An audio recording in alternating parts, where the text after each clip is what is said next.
Bounced. That is the word a husband used to describe the moment his wife of 25 years entered the water off the coast of the Bahamas on the evening of April 4, 2026. Not fell, not slipped, not went overboard. Bounced.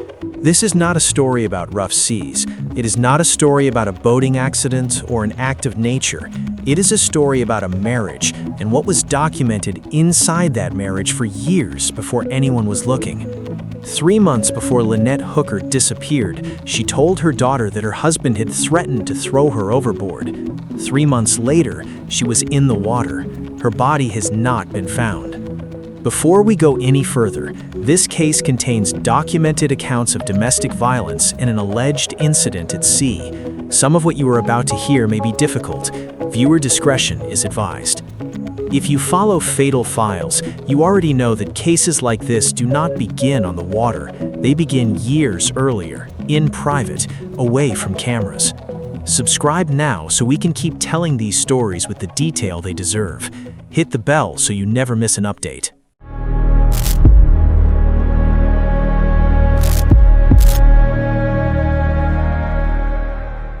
Lynette Ruth Hooker was 55 years old. She was born in 1970 and raised in Onstead, Michigan, a small town in Lenawee County, about 72 miles southwest of Detroit. Her mother, Darlene Hamlet, said the family grew up on water. Lakes, boats, swimming, it was simply how Lynette moved through the world. She was not a casual swimmer. She was someone the water had shaped since childhood. Before Brian, Lynette had been married once before to a man named Rick Aylesworth. From that marriage came her daughter Carly, born in 1997. Lynette and Brian married in the year 2000. For the first decade of their marriage, they lived in a brick bungalow along Sand Lake in the Irish Hills of Michigan. Neighbors would later describe the house and the marriage inside it in terms that did not match the life the couple showed online. Around a decade ago, they sold everything and bought a 45-foot sailboat. They named it Soulmate.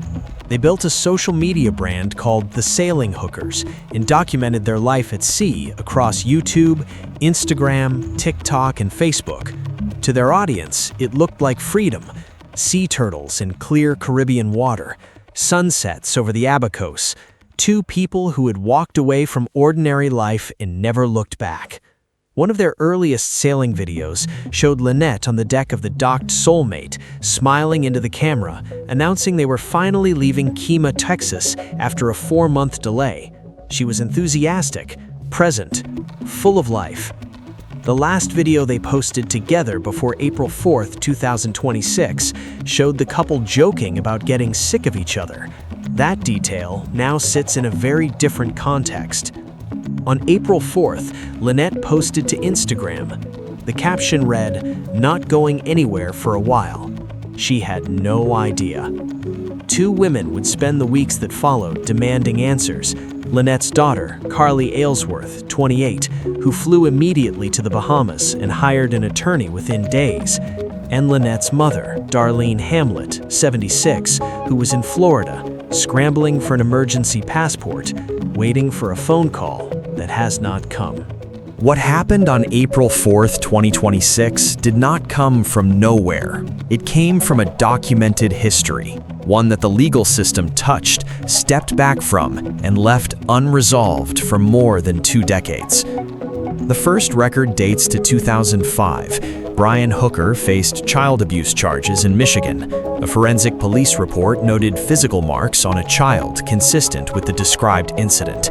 He was acquitted by a jury. No conviction was recorded, but it was the first time a court and a police report placed Brian Hooker's behavior inside a domestic setting under formal examination. 10 years passed before the next documented incident. In 2015, Lynette told police that Brian had choked her. Both Brian and Lynette filed accusations against each other that night. Brian, who had a bloody nose, told officers Lynette had struck him repeatedly in the face. Lynette told police she had been struck in the forehead by Brian. The officer noted she had no visible injuries. Lynette was arrested and spent the night in jail. A prosecutor reviewed the case and declined to proceed, finding insufficient evidence to determine who had initiated the confrontation. This outcome, known in domestic violence research as a dual arrest situation, is one of the most documented patterns in intimate partner abuse cases. When both parties are treated as equally responsible, the person most at risk frequently stops reporting. The incident is closed. The escalation is not. That 2015 police report is now part of the active criminal investigation into Lynette's disappearance. 9 years later, in 2024, Lynette sent text messages to her friend, Marnie Stevenson, the wife of the man who would later record that critical phone call from Brian. In those messages, confirmed and obtained by CBS News, Lynette wrote that things had become real bad. She wrote that she was not going back. She wrote that she could not be out there with him. 1 month after sending those messages, she went back. That decision is not difficult to understand when you consider the reality of her situation. Lynette was not living in a house she could leave. She was living on a 45-foot sailboat in the middle of the Caribbean, thousands of miles from anyone who could reach her quickly. The National Domestic Violence Hotline documents that survivors attempt to leave an average of 7 times before leaving permanently. On land, each attempt carries risk. On open water, with no car, no nearby shelter, and no way to simply walk out a door, the calculation is entirely different. Then came January 2026, 3 months before she disappeared. Lynette told her daughter, Carly, that Brian had threatened during a confrontation the previous year to throw her overboard. Carly confirmed this to CNN and to Fox News Digital. That threat, specific in its language, specific in its method, specific in its location, is now the single most significant piece of prior conduct evidence investigators are working with. Weeks before April 4th, the couple posted what would be their final video together on their YouTube channel. In it, they joked about getting sick of each other. Investigators have access to that content. Every detail in this chapter is part of the documented record. None of it is alleged without a source, and all of it forms a pattern that professionals who study intimate partner escalation will immediately recognize. A pattern that moved step by step in one direction. April 4th, 2026 began as an ordinary evening on the water. By the following morning, Lynette Hooker was gone, and her husband was the only witness. What the documented record shows about that night, the timestamps, the photographs, the eyewitness accounts, and the physical geography, is where Brian's version of events begins to come apart. At approximately 4:30 in the afternoon, Brian and Lynette arrived at the Abaco Inn on Elbow Cay. Ken, the 38-year-old bartender on duty, served Brian at the bar. Lynette went to the pool. Brian ordered 2 rounds of drinks, separated by roughly 90 minutes, both times without Lynette beside him. Ken told Fox News Digital that during the entire 2.5 hours the couple was at the Abaco Inn that evening, he never once saw Lynette. A photograph from that afternoon, obtained by investigative journalist Ashley Banfield, shows Lynette poolside at approximately 4:30 p.m. She is wearing a green swimsuit cover-up. That green cover-up is notable for one specific reason. Brian never mentioned it to search teams. Searchers looking for a missing person need a physical description of what that person was wearing. Brian left that detail out entirely. At 6:38 in the evening, surveillance footage from the Abaco Inn, later reviewed by Carly Aylesworth and her boyfriend Steve, and reported on by Banfield, shows Brian and Lynette leaving the dock heading toward the water. That timestamp is documented and was later sealed by investigators as official evidence. Brian told police the couple left at approximately 7:30 p.m. That is a 52-minute gap between what the camera recorded and what Brian told authorities. He has offered no explanation for it. From the Abaco Inn dock, The route back to the soulmate required an 8-foot hard-bottom dinghy crossing to Aunt Pat's Bay near Elbow Cay, a trip of approximately 15 minutes. Fox News Digital recreated that exact route with Mo Monesteim, a local boat captain with 15 years of experience on those waters. Monesteim described water that is clear enough to see the bottom, ranging from 4 to 10 feet deep depending on the tide, through a well-traveled channel used by locals and tourists daily. According to maps Brian shared with friends after the fact, the incident occurred roughly halfway through that crossing. Brian's account, as shared with the Royal Bahamas Police Force, states that rough conditions developed during the crossing. He says Lynette fell overboard. He says she was wearing the engine ignition key, the kill switch lanyard around her at the time, which caused the motor to cut out when she entered the water. He says he attempted to save her, but strong currents drove them apart. He says he paddled the dinghy approximately 4 miles across the Sea of Abaco to Marsh Harbor, made his way through dense brush to the boatyard, and reported his wife missing. He arrived at approximately 4 in the morning, 7 to 8 hours after leaving the Abaco Inn dock. Each element of that account has a specific problem attached to it. Captain Bill, who was anchored directly beside the soulmate that same night, described the conditions on those waters to the Brian Enton Investigates podcast as not that bad, not the severe, unpredictable seas Brian described publicly. The kill switch lanyard is a safety device worn by whoever is operating the vessel. Its function is to cut the engine if the operator is thrown overboard. Carly Aylesworth told CNN that Brian was always the one who drove the dinghy. If that is accurate, the kill switch should be attached to Brian, not to Lynette. Jim Todd, a volunteer with Hopetown Fire and Rescue, who was dining at a nearby restaurant that evening, told journalist Ashley Banfield directly that at 6:38 p.m., those waters were in full, unambiguous daylight. Sunset in the Abacos on April 4, 2026, occurred at approximately 7:26 p.m. Brian told his friends, in the recorded call we will examine next, that it was nearly sundown when Lynette went into the water. The math does not hold. And Carly Aylesworth asked CNN the question that has not been answered since. Why did he not drop anchor in search for her? Why did he paddle in the opposite direction?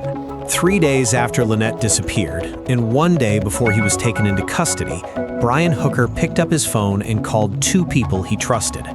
Blaine and Marnie Stevenson were fellow sailors from Bradenton, Florida. Brian had known them since late 2023. They had anchored near each other, sailed together, shared meals. In Brian's mind, this was a call between friends. He was speaking to people who had no reason to question him. He did not know Blaine was recording the call. The conversation lasted nearly 40 minutes. Blaine Stevenson later told CNN he recorded it because he wanted Brian's account preserved. He published it on YouTube after Brian's arrest, so the sailing community, people who understood the waters, the boats, and the conditions, could evaluate it for themselves. CBS News obtained the recording and verified its authenticity. NBC News, Fox News, and CNN independently confirmed its existence and reported on its contents. What makes this recording significant is not just what Brian said, it is the context in which he said it. He was not speaking to investigators. He was not choosing words for a formal statement or a press release. He was talking to friends, unguarded, relaxed, and completely unaware that every word was being captured. When Brian described the moment his wife entered the water, he said, "She basically just bounced off the dinghy in the middle of a little blow, like 20-something knot winds that popped up." Bounced, that is the word he chose. Not fell, not was swept over, not lost her footing. Bounced. That word describes a specific physical event, an object making contact with a surface and deflecting from it. It implies force. It implies direction. It is not the vocabulary of shock or grief or accident. It is the vocabulary of mechanics. Compare that to what Brian wrote publicly on Facebook on the morning before his arrest. Unpredictable seas, high winds, a beloved wife lost in a boating accident in rapidly deteriorating conditions. That is the language of a grieving husband. a little blow is not the language of a grieving husband. In documented intimate partner homicide cases, forensic behavioral researchers have identified a consistent pattern: public performance of grief while speaking with clinical detachment in private settings. The gap between Brian's Facebook post and the words he chose with friends is precisely that pattern in documented form. The recorded call also contains 3 specific contradictions that investigators have been examining. When Brian described the direction Lynette was last seen swimming, he told the Stevensons she was heading toward the yacht. In text messages to his friend Daniel Danforth, obtained and confirmed by CBS News, he said the same thing. But when Brian gave his account to the Royal Bahamas Police Force, he said he last saw his wife swimming toward shore. The yacht and the shore are in opposite directions. Both accounts cannot be true at the same time. In the same call, he described the night as a cascade of failures and said he would never forgive himself for it. That phrase, cascade of failures, is not how someone in shock processes loss. It is the language of operational analysis, the kind of structured after-action review framework taught in military training. Every detail covered in this chapter is documented, sourced, and part of the active investigation. Subscribe to Fatal Files and turn on notifications. When this case moves forward, we will be the first to cover it with this level of depth and accuracy. While the recorded call placed Brian's words under a microscope, the physical evidence gathered from the scene, the vessel, and the people closest to this case has been building a separate layer of the investigation entirely. Each item raises a question that Brian's account does not answer. The first piece involves Lynette's Apple Watch. The photograph taken poolside at the Abaco Inn at approximately 4:30 p.m. on April 4th shows Lynette wearing it on her wrist. That same watch was later found aboard the Soulmate. If Lynette was wearing it when she entered the water near Elbow Cay, as Brian's account implies, there was no explanation within that account for how it returned to the yacht. The United States Coast Guard confirmed to Lynette's mother, Darlene Hamlet, that the Apple Watch data is part of the active criminal investigation. The second item came through investigative journalist Ashley Banfield, who obtained a photograph showing Brian walking from the Abaco Inn toward the dock alone, without Lynette beside him, carrying a yellow dry bag. That bag has become a key item of investigative interest. The timeline surrounding that photograph is under active examination by investigators. The third layer involves the Soulmate itself. Bahamian authorities executed a search warrant on the vessel. CBS News reviewed that warrant. The items seized were described as material evidence related to a missing person causing bodily harm. They included a digital video recorder, digital tablets, and cell phone-related equipment. The contents of those devices have not been publicly disclosed. The fourth discrepancy involves a flotation device. Brian left Carly a voicemail stating that Hopetown's search and rescue had located a flotation device he said he threw to Lynette after she went into the water. Richard Cook, the fire team lead at Hopetown Volunteer Fire and Rescue, stated separately that Lynette was not wearing a flotation device when she went in. Those two accounts have not been publicly reconciled. The fifth and perhaps most telling development came in late April 2026 when authorities made a significant operational decision. After extensive searches of the shallow, clear waters near the location Brian described, searches conducted by air and by professional dive teams, investigators shifted the search from water to land. Water that is clear enough to see the bottom, in some places only 4 feet deep, had been examined thoroughly with no results. That shift in search strategy signals something important.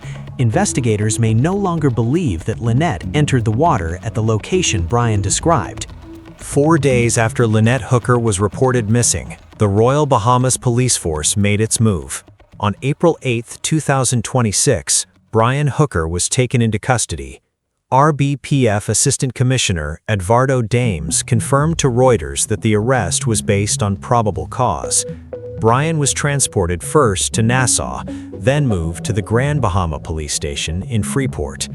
His Bahamas-based attorney, Terrell Butler, confirmed the arrest and noted that Brian had initially been brought in and questioned as a witness. When investigators asked him to return for additional questioning, Brian declined to do so without his attorney present. He was formally taken into custody at 7:20 p.m. On April 10th, investigators questioned Brian for more than 3 hours. During that session, police directly confronted him with the allegations Carly Aylesworth had made publicly: the history of violence, the 2015 police report, the threat made in 2024. Brian continued to dispute all of it.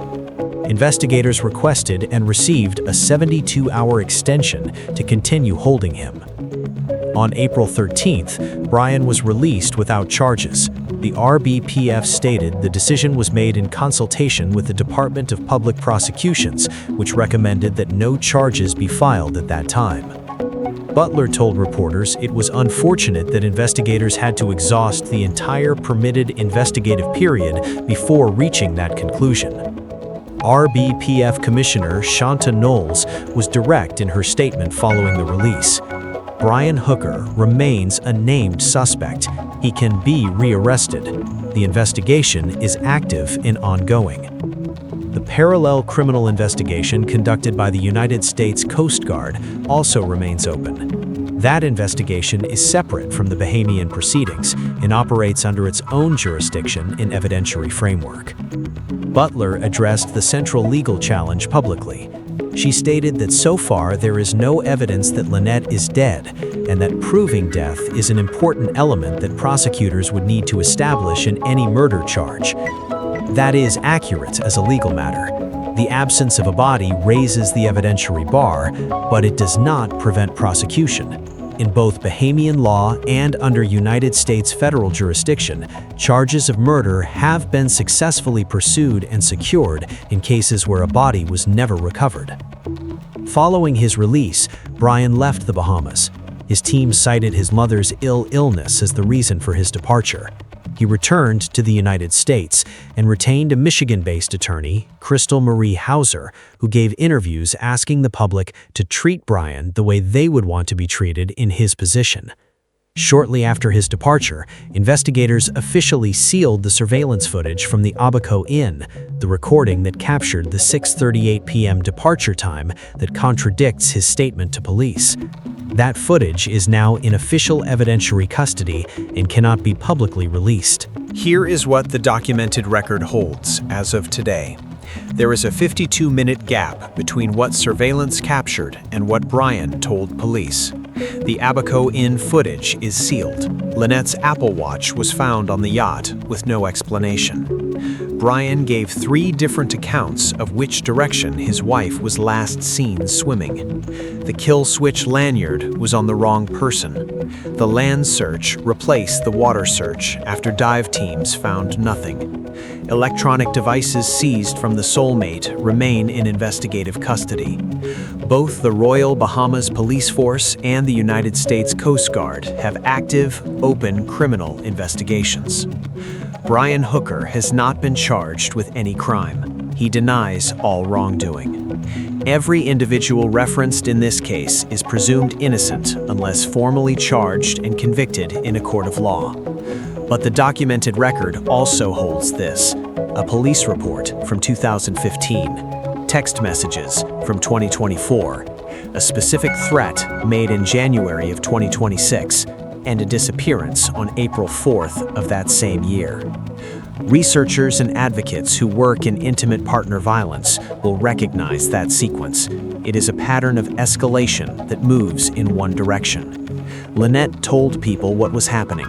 The system made contact with this case in 2015 and stepped back. She kept telling people. The pattern kept moving. The investigation continues. Lynette Hooker has not been found. If any part of Lynette's story sounds familiar to you, or if it sounds like the story of someone in your life, the National Domestic Violence Hotline is available at 1-800-799-7233.